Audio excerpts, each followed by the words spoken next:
नमस्कार, स्वागत है आप सबका हमारे चैनल में।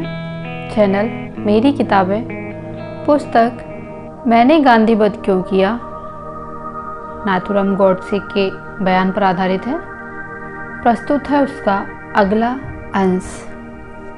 सावरकर जी के ऊपर दृष्टि टेढ़ी क्यों? उच्च शिक्षा के लिए इंग्लैंड जाने से पूर्व ही सावरकर जी ने देश मुक्ति के लिए प्रयत्न आरंभ किया था। स्वतंत्रता का स्रोत बाफेकर का बंधु का पवाड़ा आदि काव्य से और मित्र मेला या अभिनय भारत, इन संस्थाओं को स्थापना से और विदेशी कपड़ों के अग्निकांड से उनकी स्वयं बधु स्वतंत्र प्रेरणा स्पष्ट हो चुकी थी।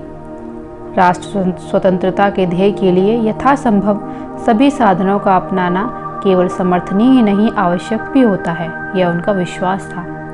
उस विश्वास के अनुसार उनका व्यवहार भी समय पर रक्त लिप्त हो जाना स्वाभाविक है। लंदन में इंडिया हाउस में जो युवक एकत्रित हो जाते थे उनको राष्ट्र प्रेम की दीक्षा दी जाती थी। पंडित श्यामजी कृष्ण वर्मा, लाला हरदयाल आदि का पथ प्रदर्शन उन्हें प्राप्त होता रहता था।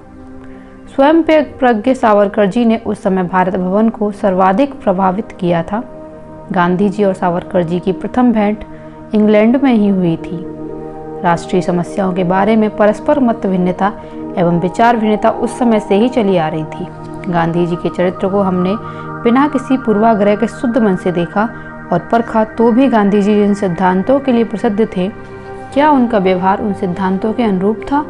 ऐसा प्रश्न समुपस्थित होता है। मन में ऐसी शंका होती है कि उन्होंने जीवन का प्रमुख मार्गदर्शक सिद्धांत अहिंसा को माना था या स्वतंत्रता को माना था या राजनिष्ठा को माना था। गांधी जी को सावरकर गुट का हिस्सा का मार्ग अच्छा नहीं लगता था। मारो काटो का पंथ नामक पुस्तिका में उन्होंने क्रांति मार्ग एवं क्रांतिकारियों की निंदा की थी। इसका उल्लेख श्री शीला करंदीकर के ने अपनी पुस्तक सावरकर जी की जीवनी के पृष्ठ 155 पर किया है। क्रांतिकारियों के झंडे की ओर खींचते चले जाने वाले युवकों को वे ऐसा करने से रोकना चाहते थे। श्री इंदुलाल याज्ञिक ने लाला हरदयाल की जीवनी लिखी है। दिनांक 3/12/1906 को गांधी ने जो पत्र डॉक्टर पीजे मेहता को लिखा है उसका उसमें उल्लेख है। उस पत्र में गांधी लिखते हैं, श्याम जी का मार्ग सत्य से दूर है, उनकी कार्य पद्धति भी धर्मानुकूल नहीं है। वे न तो ईश्वर के अस्तित्व को मानते हैं और न पुनर्जन्म को मानते हैं। भारत भवन के आसपास केवल विषाक्त वायुमंडल ही बना रहता है। आप श्याम जी की सीख का अनुकरण करते हैं, ऐसा मैं समझता हूँ। मेरी उनसे बातचीत हुई है, उसके परिणाम स्वरूप मुझे उस मार्ग से भय उत्पन्न हुआ है और घृणा हुई है। वास्तव में हिंसा करना क्रांतिकारियों का ध्येय न कभी था और न हुआ है। लोगों को केवल मारना यह भी उनका उद्देश्य नहीं होता। इस बात को गांधी ने कभी गंभीरता से सोचा ही नहीं। सरदार भगत सिंह ने लोकसभा भवन में जो पत्रक फेंका था उसमें क्रांतिकारियों के जीवन दर्शन का सम्यक दिग्दर्शन कराया गया है। उस पत्रक में कहा गया था, हम मनुष्य के जीवन को बहुत पवित्र मानते हैं। हम ऐसे उज्जवल भविष्य पर विश्वास करते हैं जिसमें प्रत्येक व्यक्ति को पूर्ण शांति का और स्वतंत्र का अवसर सुलभ होगा। हमको अनिवार्य रूप से जब मानवीय रक्त प्रवाहित करना पड़ता है तब हमें दुख भी बहुत होता है, परंतु क्रांति के माध्यम से सभी को समान स्वतंत्रता प्राप्त प्रदान करना और मनुष्य द्वारा मनुष्य के ही किए जाने वाले शोषण को समाप्त करना ही हमारा उद्देश्य है। ऐसा क्रांति में कुछ न कुछ रक्तपात होना अनिवार्य है। क्रांति के प्रारंभ से ही क्रांतिकारियों का यही दृष्टिकोण रहा है। यदि सहज ही स्वतंत्रता प्राप्त हो जाती तो शस्त्र प्रयोग द्वारा अपने शीश हथेली पर रखकर प्राणों की आहुति देने का दुष्कर कार्य वे कभी नहीं करते। अहिंसा के सिद्धांत का सहारा लेने के कारण गांधी जी को क्रांतिकारियों का मार्ग अनुचित प्रतीत हुआ। यदि इस बात को मान लिया जाए तो फिर जो कोई भी शस्त्र प्रयोग करने वाले होंगे उन सभी के मार्ग उनको अनुचित ही प्रतीत होना चाहिए।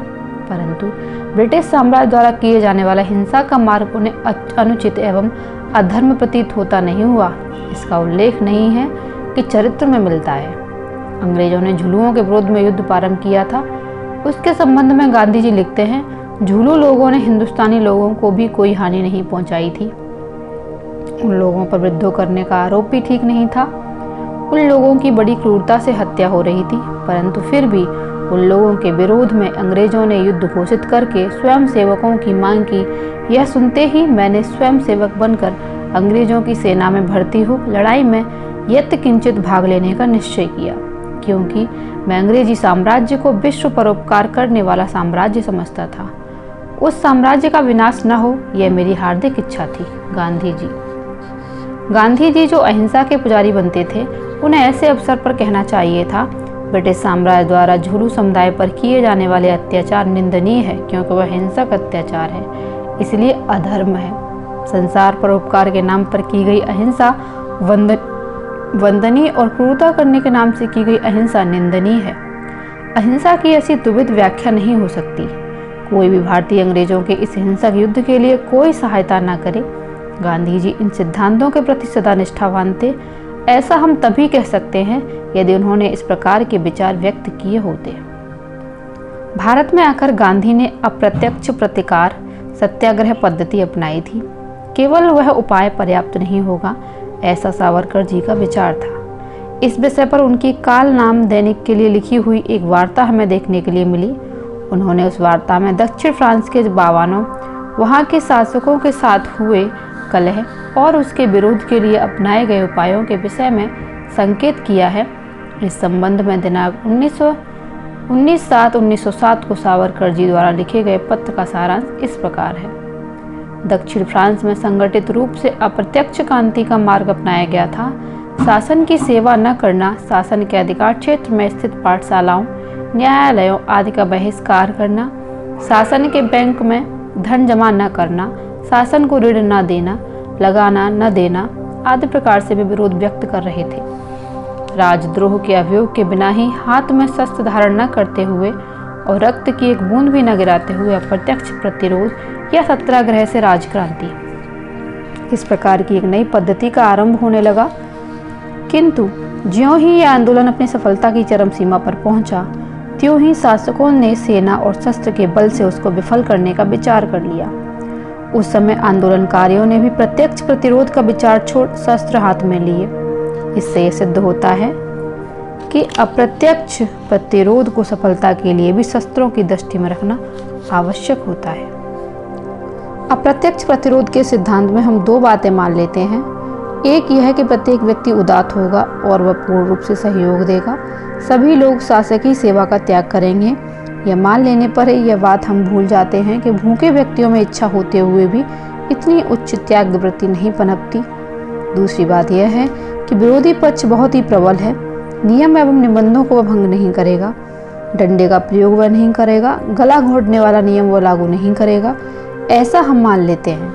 जो शासन लोकमत के विरुद्ध जाने की चिंता नहीं करता है, वह समय पर नया नियम बनाकर और पुराने नियमों को लागू करने के लिए बल से दबा देने की सीमा तक क्रूर भी होता है। यह हमें ध्यान में रखना चाहिए। विश्वामित्र ने वशिष्ठ से कामधेनु की मांग की थी। वशिष्ठ के इनकार करने पर विश्वामित्र ने तुरंत निश्चय किया कि वह उसे बलपूर्वक ले जाएंगे। यदि विश्वामित्र से कहा जाए कि वे उदात्त हैं, तो वह कदाचित सुनने के लिए राजी हो जाए। इस भावना से वरिष्ठ ने उनके कहने का निश्चय किया और यह दिखाने का यत्न किया कि कम से कम उनके गाय ले जाने के दुष्प्रयत्न का हम प्रतिरोध नहीं करते। इससे कदाचित उनसे बुद्धि का विकास हो जाए और वह गाय न ले जाना स्वीकार कर लें। किंतु विश्वामित्र में तो वह उदात्तता थी ही नहीं। कामधेनु के रक्षार्थ शस्त्रधारियों का वशिष्ठ ने आह्वान किया तो उन्होंने विश्वामित्र के सैनिकों को पराभूत कर कामधेनु का अपहरण होने से बचाया। ऐसी पुराणों में कथा आती है। स्वराज्य प्राप्ति के इतिहास पर यदि हम दृष्टिपात करें तो उसमें भी इस प्रकार का विचार प्रतिफलित होता प्रतीत होता है। असहयोग आंदोलन को दबाने के लिए अंग्रेजों ने बल प्रयोग किया। भारतीयों का गला घोटने के लिए भांति भांति के नियम बनाए गए। रोलट एक्ट के विरुद्ध स्वर उठाने का लोगों को साहस ही न हो, इसके लिए जलियांवाला बाग का हत्याकांड किया गया। इसी कारण 1942 के आंदोलन में आंदोलनकारियों ने अहिंसा का परित्याग कर दिया। सावरकर जी ने इस संदेश का कि सेना में जाकर शस्त्र विद्या प्राप्त करो। नेताजी सुभाष चंद्र बोस ने 24/6/1944 को एक व्याख्यान द्वारा इस संदेश का सम्मान किया। सेना में भर्ती हुए भारतीयों का उपयोग कर नेताजी ने अंग्रेजों की सेना के छक्के छुड़ाए थे। युद्ध में अंग्रेजों की विजय होने पर भी उन्हें यह भलीभांति आभास हो गया था कि जब वे अधिक समय तक भारत पर एक छत्र राज्य नहीं कर पाएंगे। इंडियन फ्रीडम एक्ट प्रसारित करते समय इंग्लैंड के तत्कालीन प्रधानमंत्री एटली ने भूतपूर्व प्रधानमंत्री चर्चिल से कहा था, भारतीय सेना को अब अंग्रेजों के प्रति निष्ठा समाप्त हो गई है। नंबर 2, हिंदुस्तान को अपनी मुट्ठी में रखने के लिए अंग्रेजों की बहुत बड़ी सेना को भारत में रखना ब्रिटेन के सामर्थ्य से बाहर है, इसीलिए ब्रिटेन सत्ता का हस्तांतरण कर रहा है। ऊपर लिखित अनुभव एटली को अभी अभी हुआ था। 1946 के प्रारंभ से ब्रिटिश अधिकारीगण एवं भारतीय सैनिकों के मध्य मनमुटाव का वातावरण एक ब्रिटिश रूप धारण करता जा रहा था। कराची, लाहौर, बम्बई और दिल्ली के वायु सैनिकों ने हड़ताल करके एक ऐसा कार्य किया था जो कि सेना के इतिहास में अभूतपूर्व घटना थी। इस प्रकार की अपेक्षा सैनिकों से कभी नहीं की जा सकती थी। 19 और 21 फरवरी 1946 को नौसैनिकों ने आंदोलन किया। दोनों ओर से मुक्त रूप से गोलियों की वर्षा हुई थी। अंग्रेज सत्ताधारियों को स्पष्ट अनुभव हो रहा था कि सेना अब उनके अधिकार में अधिक समय तक रहने वाली नहीं है। सशस्त्र बल स्वराज्य के आंदोलन की सहायता करता है, यही इतिहास का नूतन उदाहरण है। अतः सेना स्वतंत्रता संग्राम में सहायता कर सकती है। 1920 में लोकमान्य तिलक के देहांत के उपरांत भारतीय राजनीति का नेतृत्व गांधी के हाथ में आ गया था। सावरकर जी उस समय बंदी गृह में आजीवन कारावास भुगत रहे थे। कारागार से मुक्त होने पर भी 1924 से उन्हें रत्नागिरी में इस बंधन पर वचन पर रखा गया था कि वे वहां से बाहर नहीं जा सकते। यद्यपि वे कारागृह में नहीं थे, किंतु किसी भी प्रकार की राजनीति में भाग लेने का उन पर प्रतिबंध था। न वे किसी प्रकार का भाषण दे सकते थे और न ही लेख प्रकाशित कर सकते थे। फिर भी गुप्त रूप से कभी कभी वे राजनीति के विषय पर अपने विचार व्यक्त करते रहते थे। सावरकर जी चाहते थे कि गांधी सशस्त्र क्रांतिकारियों को भले ही प्रोत्साहित अथवा पुरस्कृत ना करें, किंतु कम से कम उनसे घृणा तो ना करें। वे युवकों में जागृत चेतना को कुचले नहीं, उनको अपमानित ना करें। सावरकर जी का मत था कि जो समाज शस्त्रहीन हो चुका है उसे अहिंसा की घूंट पिलाकर पूरे देश का ही विनाश किया जा रहा है। सावरकर जी बड़ी प्रखरता से क्रांतिकारियों की देशभक्ति की प्रशंसा एवं गांधी जी के अहिंसावाद की आलोचना किया करते थे। गांधी जी के वक्तव्यों में व्यक्ति परस्पर विरोधी विचारों की वे खुलकर आलोचना करते थे। गांधी जी अपने लोगों से कहा करते थे कि जो सच्चा सत्याग्रही है वह कभी मन से इस प्रकार का विचार उत्पन्न नहीं होने दे सकता कि यह शस्त्र का स्पर्श कभी नहीं कर सकता है। यहाँ तक कि हाथ में लाठी धारण करना भी सत्याग्रही के लिए निषिद्ध है। प्रथम विश्व युद्ध में बिना प्रतिफल की अपेक्षा रखे अंग्रेजों की सहायता करने के लिए सेना में भर्ती होने का विचार गांधी जी ने दिया था। इस विषय में उसका कहा था कि ऐसा उन्होंने ब्रिटिश साम्राज्य के प्रेम के कारण किया था। गांधी जी के इन कार्यों का सावरकर जी अपने लोगों को आभाएं देते रहते थे। अंग्रेज लोग किंचित भी सज्जा नहीं और न ही उनका इस देश पर राज्य करना किसी न्यायाधिकरण द्वारा प्रदत्त आज्ञा अधीन है और न ही उनको यहाँ से भगाना अन्याययुक्त है। इसके लिए अपनाए गए किसी मार्ग को पापमय नहीं माना जाना चाहिए।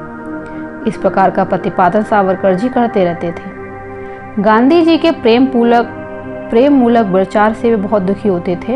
एक स्थान पर उन्होंने लिखा था कि इस किंग कर्तव्य विमूढ़ता ने राष्ट्र को कितना अहित किया है और राष्ट्र को कितना अपमानित किया तथा उसे किसी प्रकार का कर्मण्य बनाकर रख दिया है। जब इसका विचार मन में आता है तो मन में क्रोध एवं घृणा से भर जाता है। यह उन्होंने दिनांक 11/8/1927 को लिखा था। क्रांतिकारियों का किसी प्रकार भी उल्लेख न करना अथवा उनके कार्य की निंदा करते हुए अपमानपूर्व लेख लिखना सावरकर जी को सहा नहीं जाता था। एक बार गांधी ने अपने यंग इंडिया में क्रांतिकारी गोपानाथ साहा का उल्लेख कर उनका अपमान करते हुए अपराधी तक लिख डाला था। गांधी जी ने लिखा था, उनका उद्देश्य की प्रशंसा करना भी पाप है क्योंकि क्रांतिकारी हिंसक प्रवृत्ति के होते हैं। सारे देश में गांधी जी के इस विचार की बहुत आलोचना हुई थी। जब क्रांतिकारी यतीन्द्रनाथ का देहांत हुआ तो उनके विषय में बोलते अथवा लिखते हुए गांधी ने उनके सम्मान में हुतात्मा शब्द का प्रयोग नहीं किया था। केवल इतना कहकर गांधी ने अपनी झेप मिटानी चाहिए थी कि वे अपराधी नहीं हैं, तथा अपने पत्र में यतीन्द्रनाथ के बलिदान की गाथा प्रकाशित करने को उन्होंने टाल दिया था। वह एक तरह से अंग्रेजों के प्रथम सेवक थे। मेरठ षड्यंत्र के क्रांतिकारियों के बचाव के लिए देश भर में न्याय सहायता निधि स्थापित की गई थी, किंतु गांधी जी ने उसके लिए किंचित भी सहायता नहीं दी थी। सहायता न करने मात्र से ही गांधी जी को संतोष नहीं हुआ, अपितु तो अपने विचार व्यक्त करते हुए उन्होंने यह भी कहने की धृष्टता की थी कि इस प्रकार की सहायता निधि एकत्रित करना अनुपयुक्त है। ऐसा प्रतीत होता है कि गांधी जी को यह अनुभव होने लगा था कि उनके इन दुष्ट कार्यों से उनकी कुख्याति फैल रही थी। उससे बचने के लिए उन्होंने एक चाल चली। वह यह कि वे कारागार में क्रांतिकारियों से मिलने के लिए गए। वहां जब उनसे आड़े हाथों का यह हाल पूछा गया कि आपने उस निधि का विरोध क्यों किया, जो गांधी जी ने अपना आंचल बनाने के लिए उत्तर दिया, इसलिए कि कोई अच्छा बड़ा अधिवक्ता बिना पारिश्रमिक के पैरवी के लिए आगे आ सके। क्रांतिवीर यतीन्द्रनाथ का उल्लेख न करने और मेरठ अभियोग निधि के विषय में गांधी जी के संदिग्ध उत्तरों की आलोचना करते हुए 16/11/1929 को सावरकर जी ने लिखा, हुतात्मा यतीन्द्रनाथ सशस्त्र क्रांतिकारी था। आग से खेलने वाले भगत सिंह, दत्त, साहा, यतीन्द्र आदि क्रांतिकारी वीरों का संपूर्ण देश में हुतात्मा, देशभक्त, देशवीर कहकर सम्मान किया, तो इससे मेरे अर्थ शून्य ढलाऊ अहिंसा के सिद्धांत पर से देशवासियों का विश्वास हटने लगा और उस अनुपात में यद्यपि मेरा व्यक्तिगत नहीं, क्योंकि व्यक्तिगत प्रश्न पृथक है, तो भी लोगों की दृष्टि में प्रभाव कम होता है। इसीलिए मैं यतीन्द्रनाथ को हुतात्मा नहीं कहता। ऐसा यदि गांधी जी स्पष्ट रूप से कहते तो इससे बहुत कुछ बातें स्पष्ट हो जाती। इसी प्रकार मेरठ के लोग भी सशस्त्र क्रांति के आरोप में बंदी थे। उनके लिए यदि देशवासी निधि स्थापित करते हैं तो इससे उनका सम्मान होता है, अन्यथा किसी एक अधिवक्ता के निःशुल्क पैरवी के लिए उद्यत हो जाने पर उसका राष्ट्रीय स्वरूप प्राप्त नहीं हो सकता। इसलिए निधि स्थापित करने से ही उसको राष्ट्रीय महत्व प्राप्त हो सकता है। ऐसा विचार कर ही यह कार्य किया गया था। यह सोच समझ के ही मेरठ सहायता निधि स्थापित की गई थी, परंतु देश में मेरे होते हुए क्रांतिकारियों की इतनी प्रशंसा हो, इससे मुझे चिढ़ होती है। गांधी जी को इस विषय में बोलते समय कितनी चिढ़ उठती थी, उसका ज्ञान उन अनेक सज्जनों को है जिनका गांधी जी की विचारधारा से विरोध था। ऐसी हुतात्माओं की जय जयकार का अभिप्राय है मेरे सदृश अहिंसावादी सिद्धांत प्रतिवादक का अपमान। ऐसे क्रांतिकारियों के समर्थन के लिए एकत्रित की जाने वाली निधि अहिंसावादियों की राष्ट्रीय निंदा के समान है। यह मैं भली भांति जानता था। इसलिए कोई भी ऐसे क्रांतिकारियों की प्रशंसा करे, यह मुझे सहा नहीं जाता। इसलिए मैंने मेरठ अभियोग निधि का विरोध किया। ऐसा यदि गांधी जी स्पष्ट रूप से कह डालें तो सचमुच निमित्त खोजने की आवश्यकता ही न रहे। कम से कम भविष्य में ही वे ऐसे झूठे कारण बनाना छोड़ दें, क्योंकि किसी को भी उन पर विश्वास नहीं हो पाएगा। इससे उनका मत कितना ही विरुद्ध क्यों न हो, किसी को फिर किसी प्रकार का दुख नहीं होगा। हिंदू मुस्लिम एकता के प्रयोग में भी गांधी जी का अहिंसा तत्व कसौटी पर खरा नहीं उतर रहा था। गांधी जी ने अपने यंग इंडिया में इस्लाम को शांति का प्रतीक घोषित किया था और उसी लेख में उन्होंने यह भी लिखा था, इस्लाम का तलवार के साथ अधिक संपर्क है, यह सच है, परंतु यह तो प्रतिकूल परिस्थितियों का परिणाम है। तलवार को हिंसा का प्रतीक मानकर फिर परिस्थिति बस उसके उपयुक्त सिद्ध करना गांधी जी के सिद्धांत के विरुद्ध होना चाहिए। यह प्रश्न तो पूर्णतः पृथक ही है कि इस्लाम में तलवार का उपयोग करना उसकी शांत प्रियता की ओर इंगित करता है अथवा आक्रामक नीति की ओर। किंतु गांधी ने तो प्रतिपक्षियों के अन्याय एवं अत्याचार तथा हिंसाचार के प्रतिकार में भी स्वयं हिंसा का मार्ग नहीं अपनाया। इसके विपरीत हिंदुओं को अहिंसा सिखाने के लिए अपनी सारी शक्ति का अपव्यय किया। ऐसा उनके जीवन की घटनाओं को देखने से प्रतीत होता है। सावरकर जी गांधी जी के एक पक्षी प्रयोगों का सदा शंका एवं संदेह व्यक्त करते थे। उन्हें उनकी अहिंसा की नीति पर कभी विश्वास नहीं जगा। उन्हें इससे स्पष्ट आभास मिलता था कि उससे मुसलमानों को आक्रामक नीति को प्रोत्साहन मिलता है। दिनांक 7/1/1927 को लिखे अपने लेख में उनके विचार इस प्रकार से व्यक्त किए गए थे, वास्तविकता तो यह है कि अधिकांश मुसलमानों को यह हिंदुस्तान अपना देश प्रतीत नहीं होता और उससे भी हिंदुओं का निवास तो उनको कांटों की भांति चुभता है। देश भर में ये जो दंगे फसाद होते हैं, उनकी पृष्ठभूमि में यही भावना कार्य करती है। कतिपय समझदार मुसलमानों को छोड़कर अधिकांश मुसलमानों के मन में यही भावना उभर रही है कि तुर्किस्तान, अफगानिस्तान अथवा ईरान की भांति यह हिंदुस्तान भी एकमात्र संपूर्ण इस्लामी राज्य बन जाए। इस देश को ऐसा बनाने पर भी वे इसके साथ अपने देश का सा व्यवहार कर सकेंगे और इसके प्रति अपना प्रेम प्रकट कर सकेंगे। गांधी महात्मा होने के कारण पक्षपात से परे हैं। यदि यह मान लिया जाए तो जिस प्रकार अपनी जाति के साथ पक्षपात करना अनुचित है, उसी प्रकार दूसरी जाति की ओर झुकना भी पक्षपात कहलाएगा। शब्दकोश में इसके लिए कोई अन्य शब्द उपलब्ध नहीं हो सकता। इसमें यदि सुधार किया जाए तो उचित होगा। इस्लाम के शांति, सहिष्णुता और पशुओं पर दया के जो उपदेश गांधी जी को ज्ञात हैं, वे सब वस्तुतः यंग इंडिया के माध्यम से गांधी जी अपने मुसलमान भाइयों को ही सिखाएं तो उत्तम होगा। और उनके शिष्य अली बंधुओं के जिस प्रकार खिलाफत आंदोलन के विषय में व्याख्यान हुए, उस प्रकार के व्याख्यान इस्लामी धार्मिक ग्रंथों पर करवाने चाहिए। कभी कभी मुसलमानों को राष्ट्रभक्ति जगाने के लिए कड़वा किंतु प्रभावी उपदेश भी देना चाहिए। 1937 में सावरकर जी पर प्रतिबंध हटाए गए। अब वे रत्नागिरी से अन्यत्र आने जाने के लिए स्वतंत्र थे। इन्हीं दिनों से सावरकरवाद और गांधी का प्रत्यक्ष रूप से आमना सामना होना प्रारंभ हुआ। स्वराज्य प्राप्ति के लिए आंदोलन करने के साथ ही सावरकर जी को एक अन्य कार्यक्रम भी अपने हाथ में लेना पड़ा, और वह था गांधी जी की एक पक्षीय अहिंसा प्रणाली की घातक शिक्षा का खंडन करना। उसी का विधायक स्वरूप था हिंदू संगठन। इस ऑडियो में अब तक अभी के लिए इतना ही। अगली ऑडियो में मिलती हूँ अगली पुस्तक के अंश के साथ। तब तक के लिए धन्यवाद। आपका दिन शुभ हो।